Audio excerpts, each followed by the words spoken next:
G'day mates, welcome back to Columbus. Before we begin, if you're new to this channel, please hit those like and subscribe buttons along with that bell icon to officially join the Columbus crew. And like I said in the last episode, it is free, I promise. It has gotten much colder here in central Ohio, and a variety of the animals are now inside for the winter, especially the animals native to Africa and Australia. For example, anyways, back on track. Like I mentioned in the beginning of the last episode, I really like to have more subscribers for my channel. But I'm happy that we almost have 50 in the channel, which is actually really good. But for those of you who really like to watch my channel, and for those of you who have friends and family who likes to watch about zoo animals and, well, exhibit tours, I highly recommend you reach them out and have them watch my channel. Because, well, there's still more to come. Anyways, there's one more thing I need to mention before the tour starts. So, in the past month or so, I have been working on something very hard that you'll be seeing very soon, like later this week. And well, for those of you who are my early subscribers, you probably already know what it is. Because, well, now that we're in the holiday season, well, you already know what that means. That's right, I'll be making Christmas montage of 2021. Which, well, already I may have taken almost 1,000 photos and a lot of videos. But I'm going to be selecting my best photos and videos for the montage. Okay, now back on track. Last episode, well, I covered the vast variety of reptiles and amphibians in the reptile house. Which, well, if you haven't seen already, I highly recommend you watch it because there was a lot of active animals out. And like the last episode, and thank God, because with the temperatures outside, well, this episode is another indoor feature. And, well, I'm just going to say, I've been looking forward for this episode for a very long time. Like, maybe about 2 months or so. Because there's more than just reptiles. There are also mammals and a vast variety of birds. I know I've been talking a very long time in this intro footage, so I do apologize. I just want to give you all some quick updates. What's going to be happening pretty soon.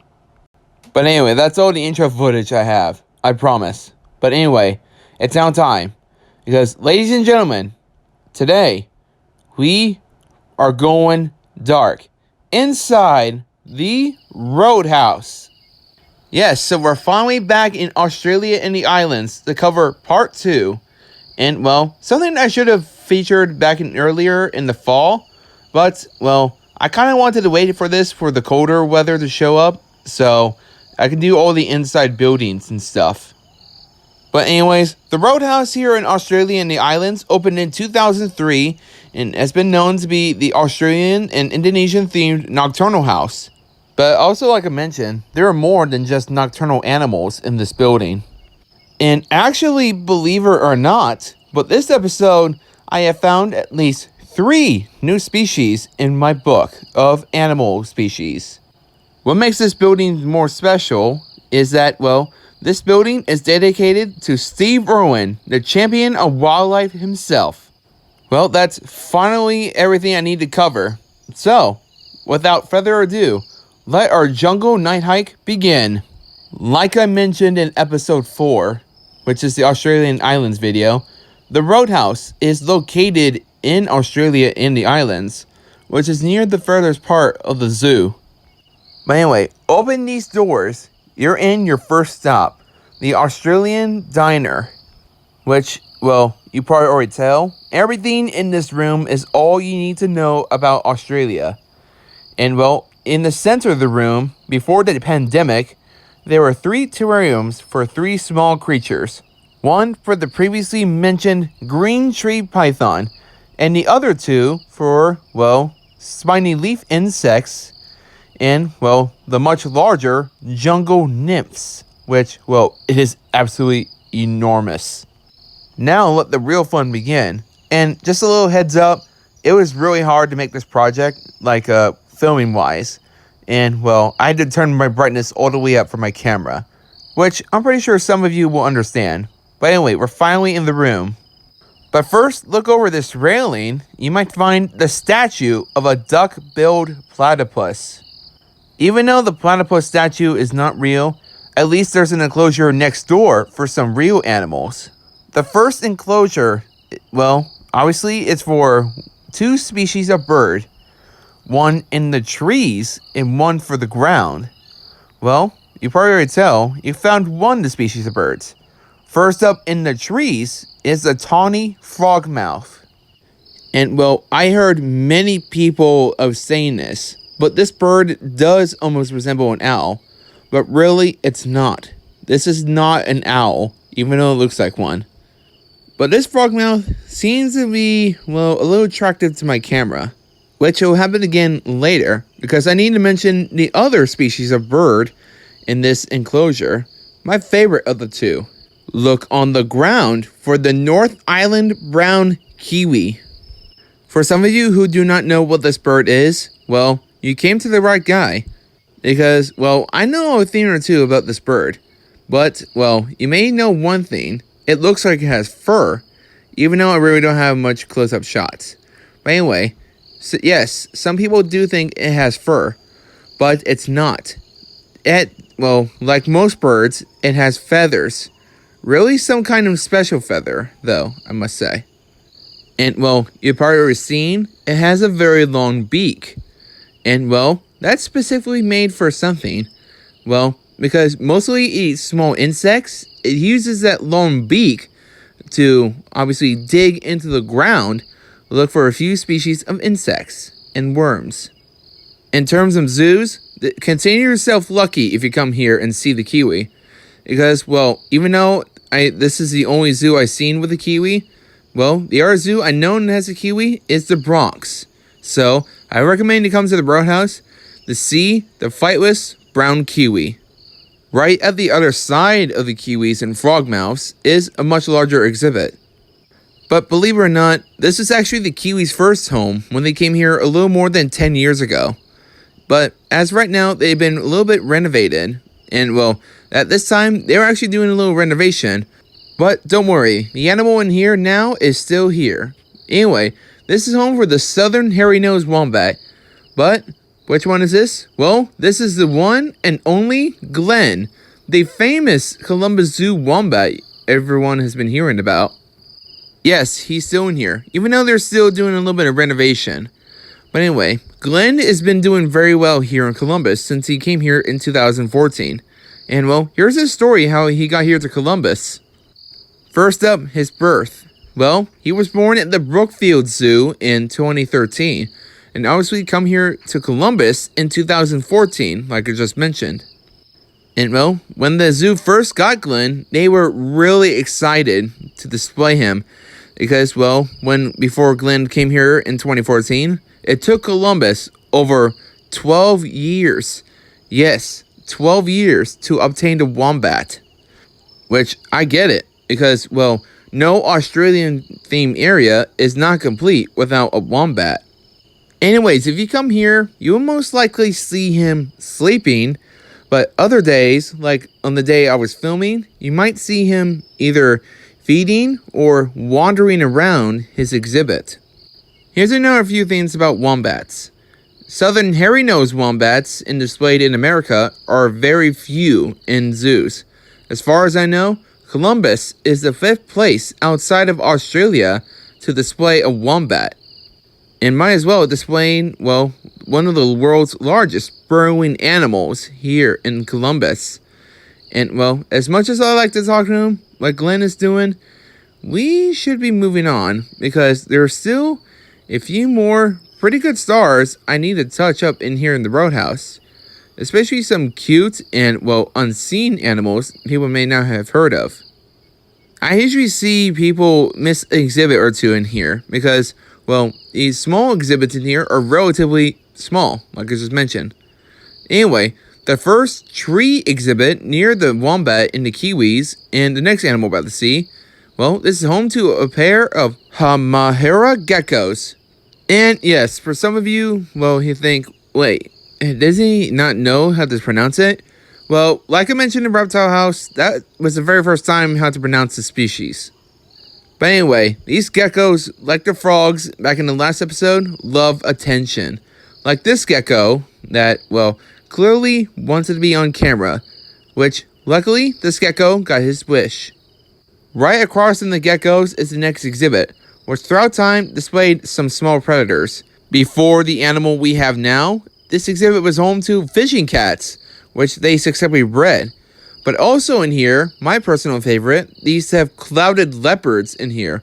But now this exhibit is home to a Binturong, also known as a Bearcat. Yes, we have one of Cincinnati's mascots in this exhibit.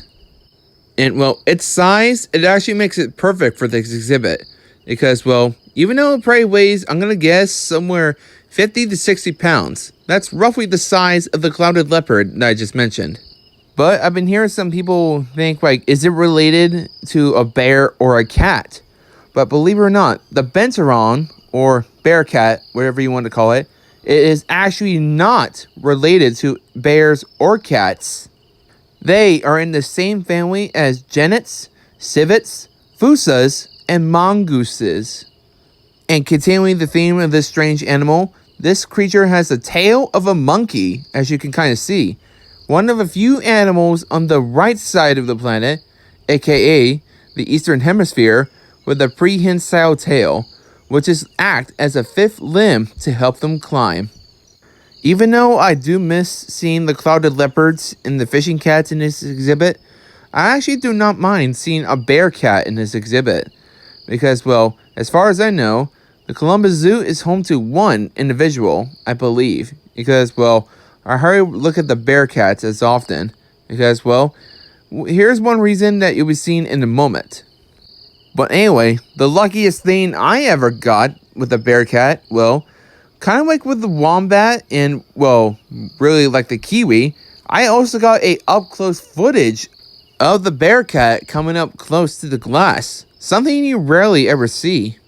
And, well, here's another fun fact about this animal. If you come up close to one of these animals, and, well, with the mesh in the exhibit, if you smell the bearcat, it actually smells like popcorn. Trust me, it does.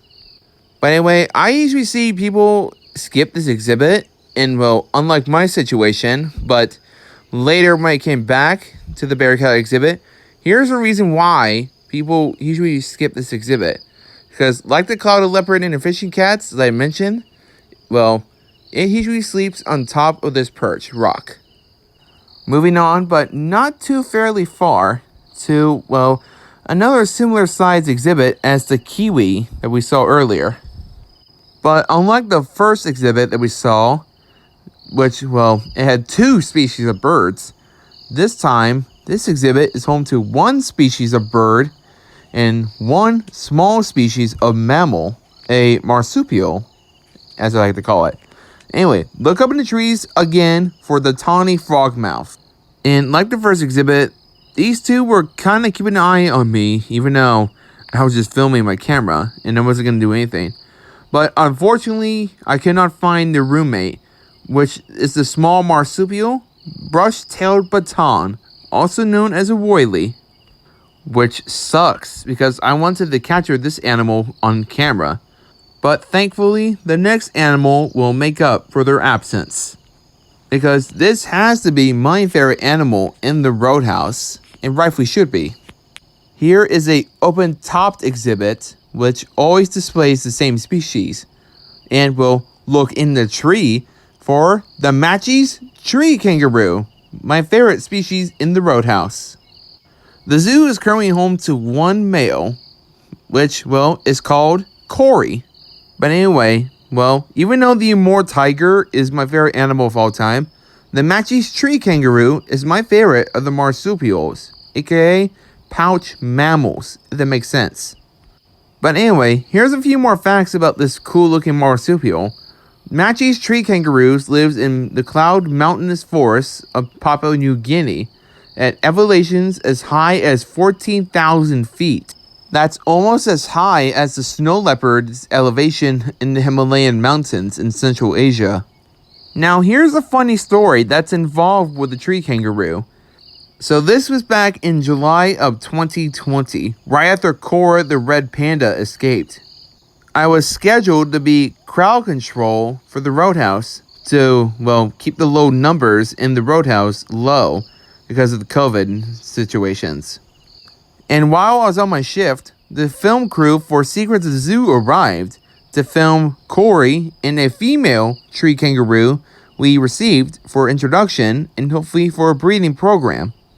And honestly, I had no idea what to do. Like, I didn't know if I should close the Roadhouse for the filming or just tell the guests to please be quiet so people can film.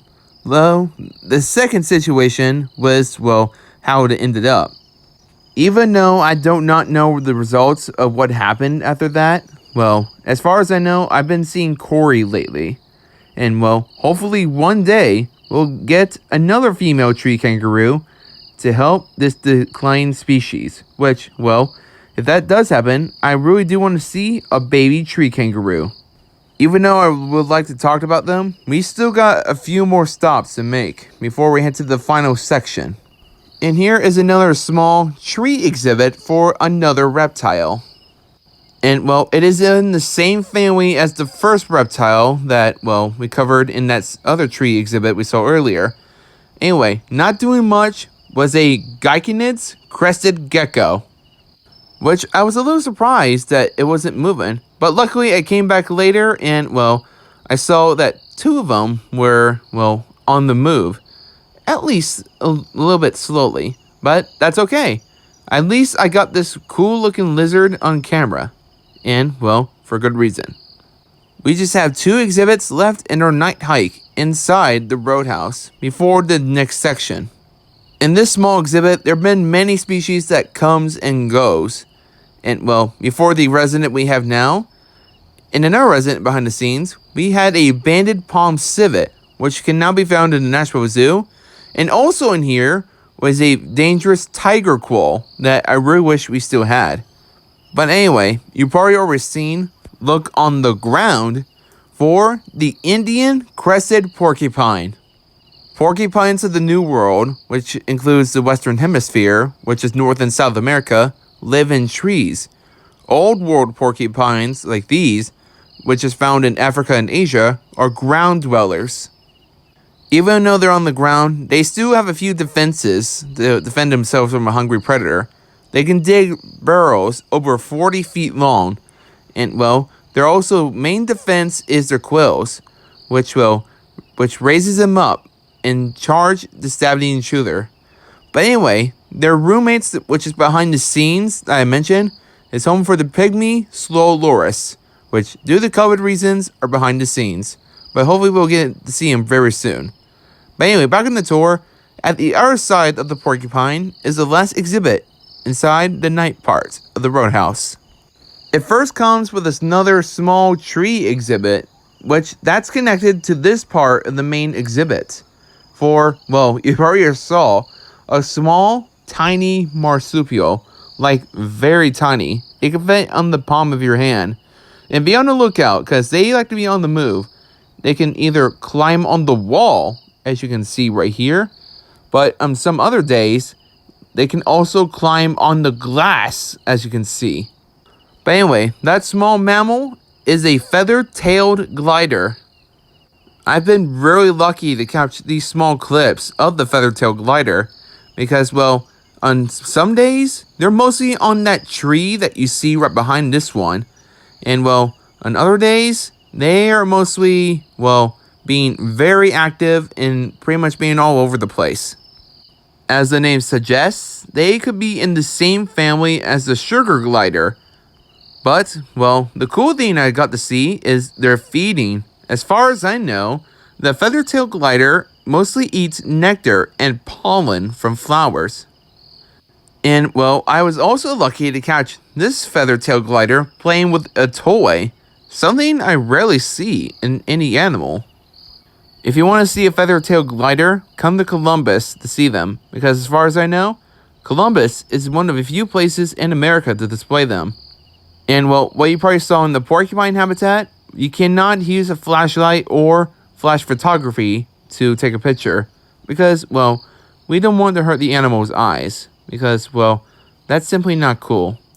So, I highly recommend you take bursts and photographs and, well, Kind of like what my situation was for this feathertail glider. So that way you get a good shot. Okay, now, night becomes day. We're now in, well, the Roadhouse aviary. Now, if you remember, I said I found a few new species for my species book. Well, this is actually the place where I saw them, and, well, you'll see why in a minute. But anyway, be on the lookout for at least almost 15 species of birds, pretty much native to Australia, Indonesia. First up that was flying, and now on a tree branch, is the pied Imperial pigeon. And also hanging out in the trees, I found a small group of metallic starlings. And also right next door, the critically endangered but beautiful Bali Mynah. And like maybe the 5th time already in this tour, I got my closest up look of the Bali Mynahs, which, well, were in the visitor side of things. Something I was not expecting. Which, there's a bigger bird that came down to the visitor side of things that, well, I'll be talking about in a minute. But anyways, while I was filming the Mynahs, right behind me, and above another exhibit I'll be telling about, was a masked lapwing. And, well, above the exit were Chestnut Teals, which, well, they're all over the place. You can usually see them above the exit doors, or near the waterfall, which, well, as a species of duck, I get it, because, well, they can be almost all over the place. Near the waterfall, I also saw a pair of Nicobar pigeons, the closest living relative of the dodo. Yes, I'm serious. This is the closest living relative of the famous dodo bird from the island of Mauritius. But there's still more cool birds in here. Look on the ground, you might find the Freckled Duck. At first, the duck wasn't really into the water just yet, but luckily it came back later and, well, finally, I got to see this species in the water. Something I usually would like to see what a wild duck would do. Anyway, I even found one of the species of birds that's also new to me that I'll be telling about in a minute. But one of those new birds that I saw that's new are lizard-masked weavers, which are actually native to Africa, surprisingly. And near the exit doors, and near some Nicobar pigeons, was a Luzon bleeding heart dove. Which, well, I could kind of tell how it got its name. Which, well, I'm pretty sure males display the red heart, and, well, in front of their chest to display in, well, obviously, win over a female. Something they usually see with other birds. And, well, this guy was trying to get my attention.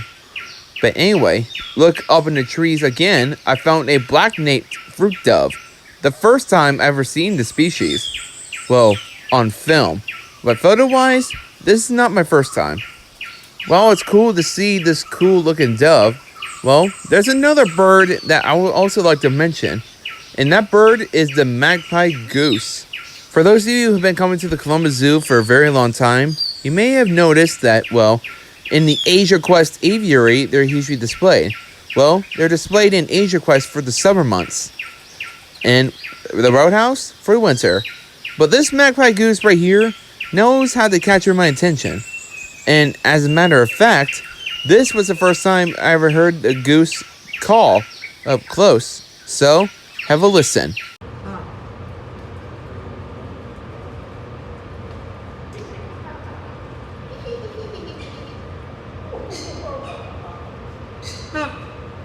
This tour in the aviary is really not complete without the world's largest pigeon, the Victoria Crown Pigeon, which the crown gives the pigeon its name. But anyway, this is the other bird that, well, can sometimes fly to the visitor side of things. And while I was filming, well, that's what this pigeon did, what I was just talking about. And, well, when it flew down, I just had to hold my breath. And no, let me just tell you, this is not the first time I got up close to a crown pigeon. This happened again, but not here, but back in the National Aviary when I went there this summer. And, well, I just know I could not move. Like, I did not want to scare it off. Which, well, I might as well, because, well, this, well, had to be a very cool encounter. And, well, thanks to this pigeon, it will be on the Christmas montage. But while I was filming the pigeon, I found something strange, like really strange. And well, I still know I couldn't move until the pigeon, well, finally got on top of the railing and hit back to the jungle. But anyway, as the pigeon went back to the forest floor, I finally went to near the exit to find, well, what appears to be another weird looking bird. Something I never seen before. And well, I was anxious to figure out what it was. But while I was trying to film it, I found a red-billed Leothrix, which caught my attention as well.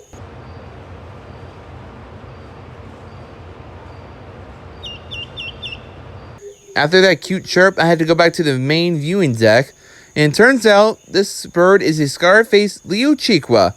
And yes, I did have to ask a keeper. Apparently, this is a male, and well, I'm pretty sure we'll get some females soon. But anyway, there are a few more birds I need to touch up.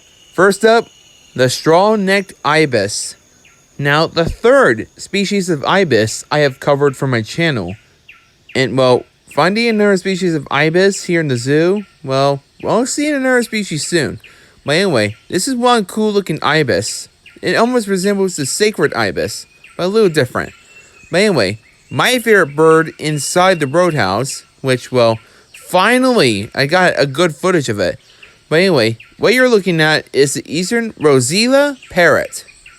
And well, this parrot is absolutely beautiful. And well, you'll see why in a minute. Because, well, the glare from the sun on top of the roof for the aviary, well, it was a little hard to tell. But fortunately, the Rosella did me a favor, even though I didn't ask for anything.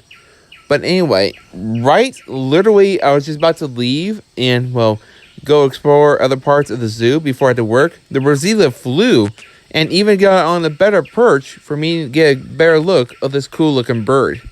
And now you see why the Rosella is one of my favorite birds of all time and my favorite bird here in the Roadhouse. One of the main reasons why I love the Rosella is the color of its feathers. It has almost all the colors you wouldn't expect to see. And well, another cool thing is the colors resembles of a rainbow, even though it's missing a few. But that's okay. It's still one cool looking bird with all these colors, which is why I usually give the nickname the rainbow parrot.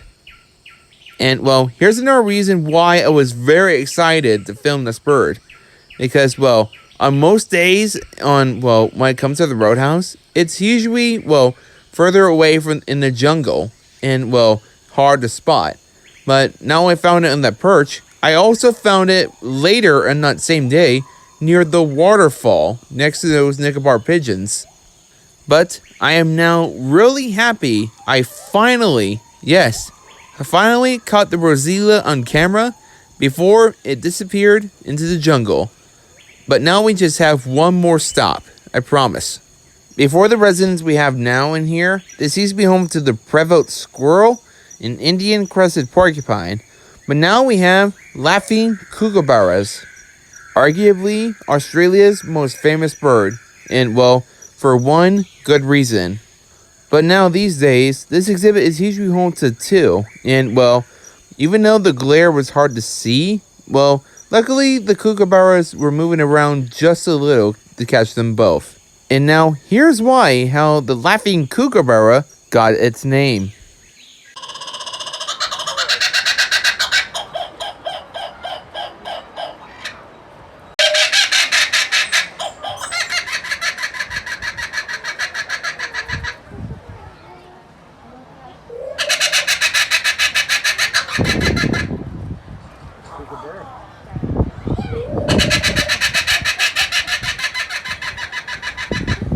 That finally completes our night hike through the Roadhouse, seeing animals through the dark jungles of Indonesia and Australia, and well, a vast variety of birds in both those regions, and as well as a bird from Africa, surprisingly.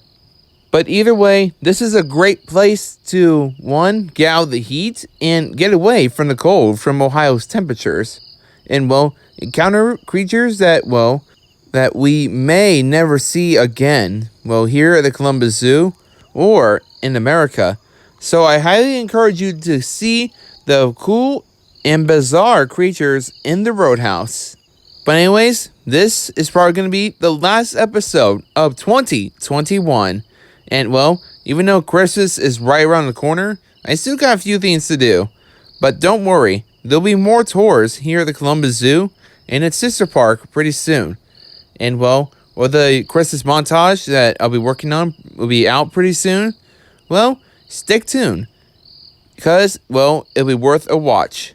But anyways, for the tour side of things, the next time we'll be here at the Columbus Zoo and Aquarium, well, we'll be leaving the jungles of Australia and Indonesia and, well, journey to the frozen Arctic to find the world's largest land predator, as well as a few rescues and some small critters.